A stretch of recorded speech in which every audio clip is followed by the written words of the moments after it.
Hola amigos, it is I, McDoolies, and we're going to talk about Phantasy Star 4, my most loved retro RPG, JRPG game, and a great series, except for one. I didn't really like one. Unless you have nostalgia for it, I don't see how you could like that game. It's a crappy dungeon crawler, but Phantasy Star 4 is the best game of the Phantasy Star series. I also want to talk about the rest of the Phantasy Star games. But yeah, this video is a tribute to, it's what my favorite RPG game. It's tied with some other games. If you all are curious and would like to know what it's tied with, is The Witcher 3, Skyrim, they cannot be denied, and Xenoblade Chronicles X are also tied. So I have 4 favorite games. I can't pick just one, but as far as retro RPG games goes, this is the shizit. Let's talk about Phantasy Star 2 before we get into this. Phantasy Star 2 is it's a grind fest. It's one of the most hardest turn-based RPGs ever made. The grinding is incredible. You get lost. You're gonna need a guide and a map.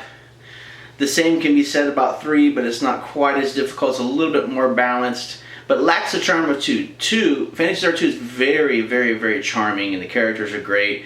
Phantasy Star 3 characters not as good, story not as good, not as charming. I'm not going to sit here and explain what I mean by charming. You're just going to have to check it out for yourself. If you're an RPG fan, you should be checking out all 3 of these games anyways. Phantasy Star 4's predecessors, 2 and 3, they'll just take you about 35 to 40 hours to beat. Phantasy Star 4 is only a 15 to 20 hour adventure. But one thing I will say is the characters walk very quickly, which I love. They let you know where to freaking go. There's a talk. You have your little menu, and it says where it says talk. If you're gonna try this game out, go to talk whenever you're lost, and the characters will point you in the right direction. The people in town are very helpful. Unlike Phantasy Star 2 and 3, where they're just like, hey buddy, there's only one guy that knows, and I don't know his name, and you get lost really freaking easily if you set the game down and have to come back to it. These days, there's a few ways you can play this game. You could get the original cart. Here's my mangled up copy. The batteries on these freaking things go out, so you're going to have to take them to get replaced or replace them yourself, which is a pain in the butt. Or you get this great collection that I talked about in a previous video. It's called Sega Genesis Classics.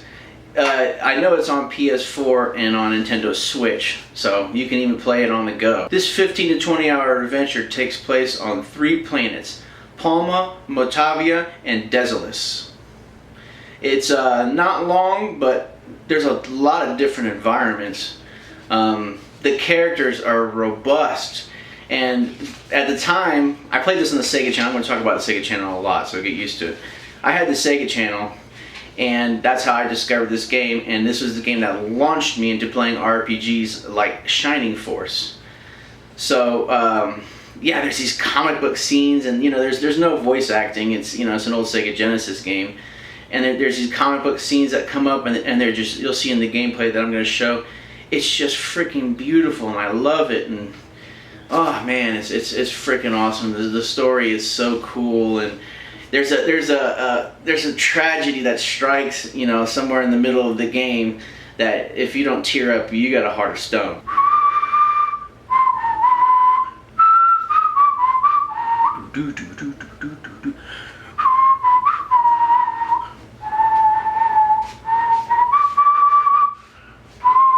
The music is freaking rules. Like, if you're into like cool Final Fantasy music, you're gonna be into this. And I like Phantasy Star 4 better because it's faster paced. It's a more compact game. The story keeps moving along. You're never bored. You never grind too much. There are a couple times in the game where it's gonna get a little grindy, but it's not all the time. If you do your grinding right, like a real JRPG man, like a real man. Man, but yeah, I'm more like grown boys is what we are. But like you grind I suggest that you grind from the very first level. You know, get it up as high as you can until the next level seems ridiculous to get to.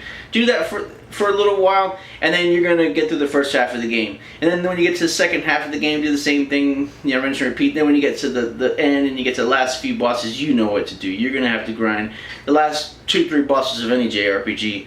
It's gonna be a little bit of a grind fest, but you know, it's awesome in this game to get the new weapons and to level up. It doesn't feel bad. There's a lot of different enemies. They do reuse. It is a Genesis game, and NES does the same thing. They do reuse a few enemies and just paint them a different color, but that's to be expected for this era. But they do have a lot of variety of enemies, and like I'm gonna nail this home one more time. The story and the characters, if you're a JRPG person, are where it's at. You know, obviously it's, as you're going to see in the gameplay, it's turn-based battles. But if you're into turn-based battles, these are some good turn-based battles. They even have like combination moves that you can do with other characters. You know, you won't experience that right away, but it comes. So if you haven't played this game, get the Sega Genesis collection. It's on like every platform, and play Phantasy Star 4. You could also play Phantasy Star 2 and 3. I really recommend you play 4 though first. That you don't have to play them in order. And if you really like 4, go to 3. And if you really like 3, go to 2. And really punish yourself and prove that you are a hardcore JRPG motherfucker. Alright, let's check out the greatest JRPG of the era.